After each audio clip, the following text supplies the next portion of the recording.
Oke, selamat siang semuanya, seluruh siswa-siswi saya kelas 12 SMA Sultan Iskandar Muda ya. Jumpa lagi bareng Pak Andrio di siang hari ini. Aduh, boleh kayak radio ya. Kita lanjut ya dari minggu lalu. Minggu lalu kita udah selesaikan sampai berapa banyak soal itu. Dan penjelasannya juga udah Bapak jelaskan satu-satu ya. Nah, mudah-mudahan kalian paham, bisa kalian pahami ya bagaimana jenis-jenis software dan hardware yang bertebaran di dunia ini, dan penjelasannya sedikit-sedikit tentang materi-materi simple dalam komputer. Nah, karena itu penting sekali ya. Ya, setidaknya jangan tahu koneksi wifi, jangan tahu sekedar hidup matikan komputer, nggak seperti itu ya. Komputer itu banyak banyak cabang-cabangnya. Nah, terutama di software dan hardware. Jadi hal-hal simple yang udah kita bahas minggu lalu itu harus benar-benar dipahami. Nah, kita lanjut dari soal yang minggu lalu. Minggu lalu kan sampai sini ya. Nah, sampai jenis-jenis ekstensi dari gambar. Nah, minggu ini kita bahas soal selanjutnya ya. Berikut ini adalah letak perbedaan antara printer inkjet dan laserjet. Nah, kita harus tahu dulu printer inkjet dan laserjet itu seperti apa. Nah, kalau printer inkjet ya, ingat ya, ink itu berarti tinta ya. Kalau jet itu ya kecepatannya lah, itu beda-beda tiap printer. Nah, inkjet berarti printer yang menggunakan tinta. Oke. Nah, tinta apa? Tinta cair. Nah, kalau pernah kalian pakai di rumah ya, ada printer yang pakai tinta cair, itu namanya inkjet. Oke, inkjet. Ingat ya. Nah, tintanya itu biasanya merek-merek Epson nih banyak, Canon ya, macam-macam. Ini jenis printer yang paling murah di antara yang lain. Nah, kalau laserjet itu lebih mahal. Ya, inkjet tuh ya pokoknya kalau printer-printer rumah yang bisa kalian pakai, atau di rental-rental komputer yang printernya keluarnya sebentar, krek seperti itu ya, jalannya pelan-pelan keluar. Nah, itu namanya inkjet. Oke. Nah, bisa dipahami ya, jangan salah. Nah, kalau laserjet namanya juga laser ya, di print dengan laser, tintanya itu menggunakan tinta serbu. Nah, fotokopi itu contohnya laserjet. Ya, kenapa dibilang laserjet? Karena keluarnya cepat. Masuk kertas seret langsung keluar. Biasa kalau inkjet kan pelan-pelan ya. Kalau printer rumahan kan tuh pelan-pelan krek, nah, pelan-pelan keluar, di print satu-satu dulu, disembur tintanya kan dari dalam. Nah, kalau laserjet tuh lebih cepat. Jadi keluarnya cepat ya. Persis kayak mesin fotokopi. Nah, cuman kalau fotokopi kan hitam putih ya. Nah, biasanya kalau laserjet itu ada juga yang berwarna. Banyak tintanya sama, ada 4 ya, CMYK ya, cyan, magenta, yellow, black. Cyan itu warna biru, magenta merah, yellow kuning, black hitam. Oke, tetap 4 tabung yang dipakai, hanya saja jenis tintanya berbeda. Nah, berikutnya ada beberapa jenis perbedaan antara inkjet dan laserjet. Kira-kira apa bedanya? Sudah pasti yang mana? Kalau jenis tinta yang digunakan itu udah jelas beda. Udah jelas beda ya. Satu pakai tinta cair, satu tinta serbu. Ya, inkjet pakai tinta cair, laserjet pakai tinta serbu. Kecepatan yang dihasilkan udah jelas beda. Ini udah benar berarti. Ya. Kalau inkjet tuh lebih lambat, kalau laserjet jauh lebih cepat. Masuk kertas srek langsung keluar. Nah, jawaban yang benar adalah sumber listrik yang digunakan. Ya, karena ini nggak ada beda, sama aja sih. Laserjet sama inkjet sama aja, sama-sama 220 volt. Ya, kalau wattnya mungkin beda-beda dikit lah, tapi itu sama aja. Nah, kalau harga beli udah jelas beda ya. Yang lambat sama yang cepat kan udah jelas beda. Ya, tintanya yang cair dengan yang harga tintanya aja udah jauh lebih mahal. Kalau inkjet itu sekitar 60.000, ada yang 40.000 sampai 60.000-an udah dapat yang original ya. Nah, kalau yang laserjet itu 100 ke atas per tabung, dan habisnya juga lebih cepat, lebih boros. Nah, dimensi yang printer yang digunakan itu juga lebih punya perbedaan pastinya. Kalian bisa lihat ya, printer laserjet yang biasa peta besar gitu, dengan printer inkjet ya yang pakai tinta cair yang biasanya kan simpel-simpel aja, pendek bentuknya kan, hitam dan sebagainya. Oke. Nah, sampai sini paham ya apa perbedaan inkjet dan laserjet. Banyak bedanya, hanya saja listriknya sama. Jadi kecuali ini, karena sini ada kecualinya ya. Nah, kecuali sumber listrik yang digunakan. Oke. Nah, kita lanjut persoal berikutnya. Nah, kepanjangan dari RAM adalah mana? Nah, bagi yang belum tahu, kepanjangan dari RAM ini adalah Random Access Memory. Bukan Regional Action, bukan Restricted Access, bukan Restricted Action atau Regional Access. Ya, Random Access Memory adalah satu lagi namanya ROM, Read Only Memory. Random Access Memory itu berarti RAM ya. RAM ini adalah memori yang kalian tahu RAM ya, pasti RAM tahulah ya.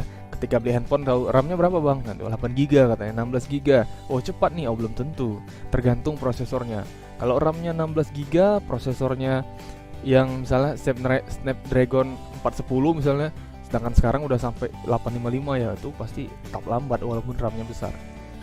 Oke, nah RAM ini digunakan untuk menyimpan memori aplikasi. Ya, contoh misalnya kita buka satu aplikasi. Ya, satu aplikasi ini memakan RAM sekitar 100 MB misal. Oh, masih cepat ya. Karena RAM kita 4 GB. Nah, tiba-tiba kita buka satu aplikasi lagi, makan 500 MB. Oh, masih bisa lah, masih temakan 600 MB. Nah, kita buka 10 aplikasi. Oh, kok makin lambat nih? Kenapa makin lambat? Karena RAM-nya semakin penuh. RAM semakin penuh, prosesor semakin kewalahan membaca memori dari RAM. Nah, makanya itu lambat. Nah, makanya handphone yang RAM-nya kecil biasanya lebih cepat lambat daripada handphone yang RAM-nya besar. Udah jelas, karena RAM yang besar mampu menampung lebih banyak memori aplikasi, menyimpan file aplikasi selama aplikasi itu digunakan. Kalau aplikasinya ditutup, dia akan hilang dari RAM. Makanya yang lain bisa lebih cepat. Semakin sedikit yang dibuka ya, semakin banyak yang ditutup, semakin cepat jalan handphonenya atau laptopnya. Sama saja proses. Oke? Paham ya fungsi RAM dan kepanjangan RAM itu apa? Oke, selanjutnya. Nah, ini banyak sekali ya. Pasti kalau anak zaman sekarang tahulah ya kan apa itu YouTube ya. Dan pasti kalau nge-YouTube jadi YouTuber tujuannya apa ya? Ada uangnya, itu pasti semua udah tahu. Layanan penyedia iklan di blogger dan YouTube yang memberikan penghasilan dari setiap iklan yang tampil disebut apa? Ya, kalau ada yang jawab uploader, ini salah. Kalau YouTuber itu pelakunya ya, yang mengelola konten ya, mengelola akunnya, itu namanya YouTuber. Konten kreatornya itu masuk bagian dari YouTuber. Nah, kalau channel itu medianya, ruang kita ya, tempat kita upload file, tempat kita upload videonya segala macam itu di channel.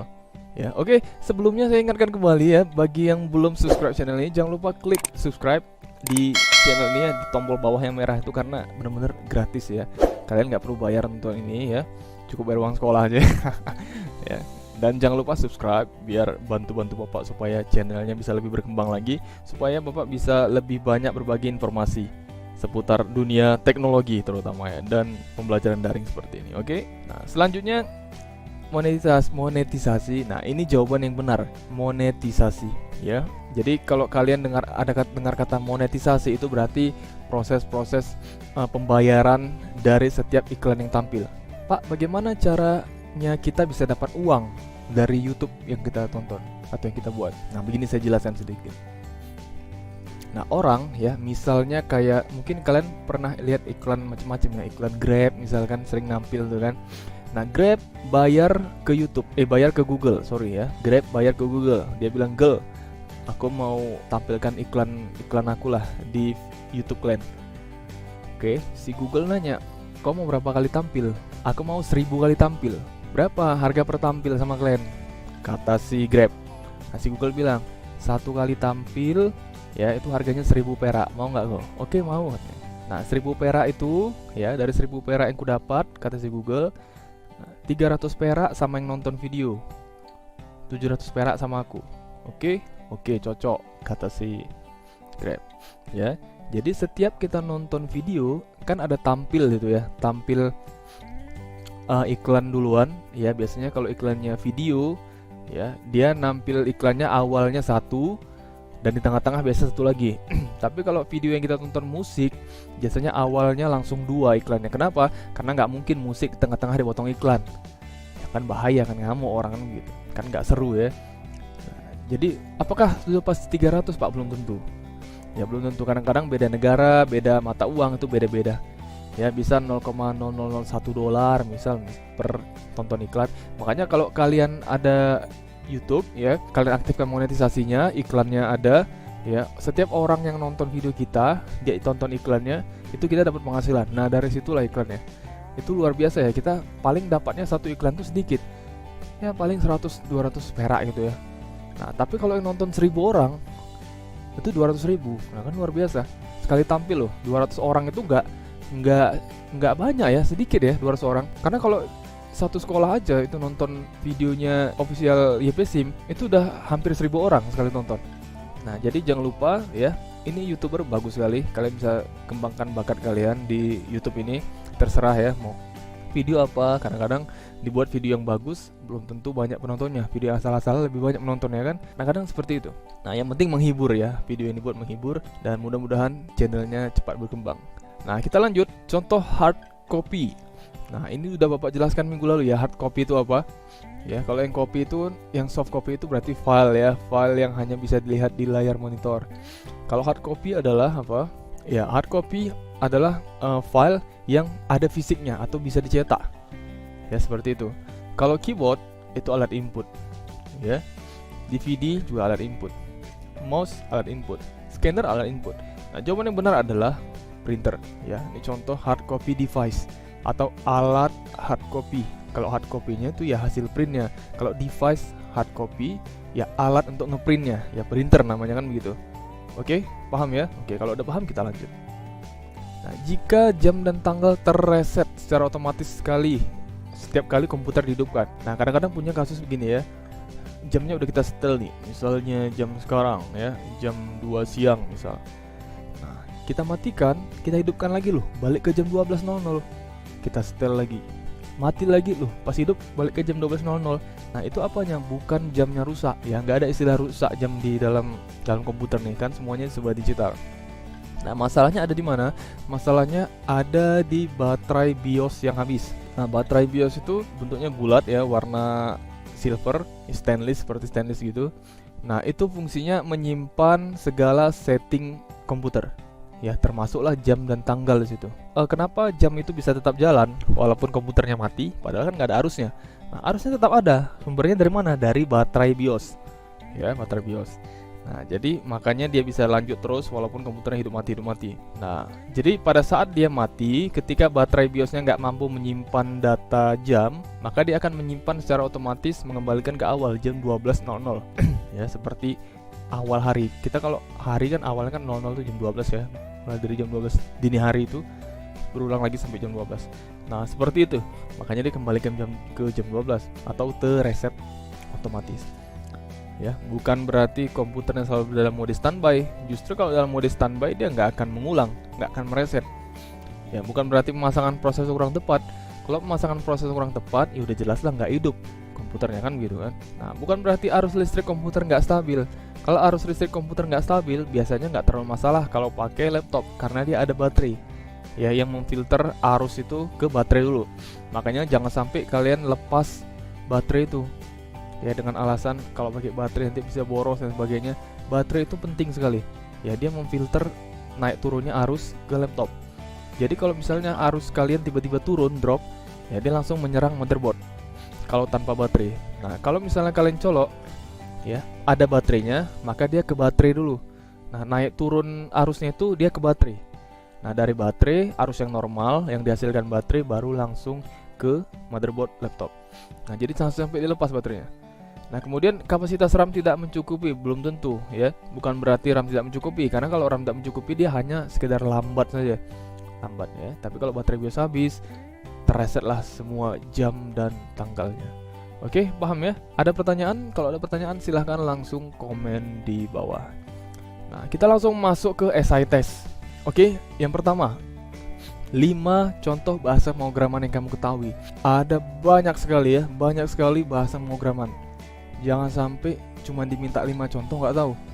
Ya, bahasa pemrograman itu adalah bahasa yang dibuat untuk bahasa yang kita buat ya, kita gunakan di dalam IDE tertentu ya, atau software tertentu untuk membuat aplikasi, untuk menciptakan aplikasi. Misal kita membuat aplikasi Android, misal kita membuat aplikasi iPhone, misal kita membuat aplikasi Windows ya, software Windows seperti itu. Ada banyak sekali.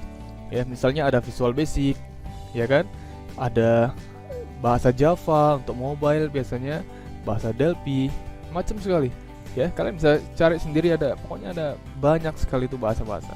Ya, misal ya, kita lihat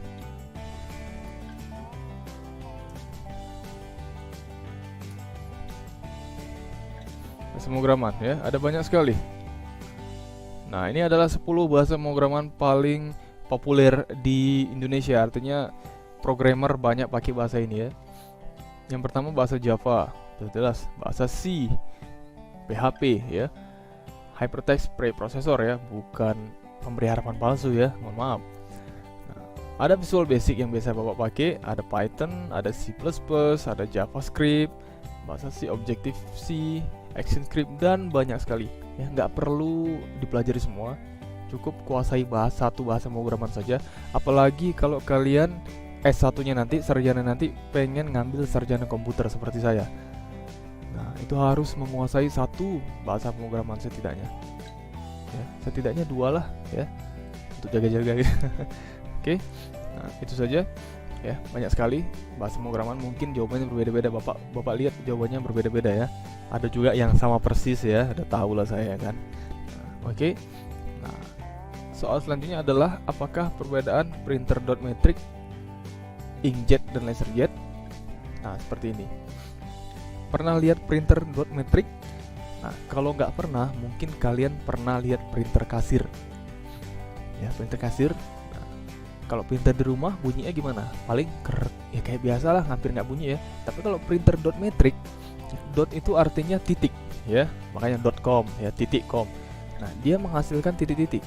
Jadi titik-titik itu membentuk satu huruf ya, makanya ketika kita ke Indomaret misalnya atau ke supermarket ya, mereka pakai printer dot matrix, dia akan bunyi kerek kerek kerek. Nah, titik-titiknya itu bekerja mematuk-matuk kertasnya melewati karbon sehingga membentuk huruf. Nah, itu printer dot matrix, pasti tahu ya. Nah, kalau inkjet udah jelas, inkjet udah jelas ya, yang Bapak jelaskan tadi, printer rumahan yang menggunakan tinta cair itu namanya inkjet.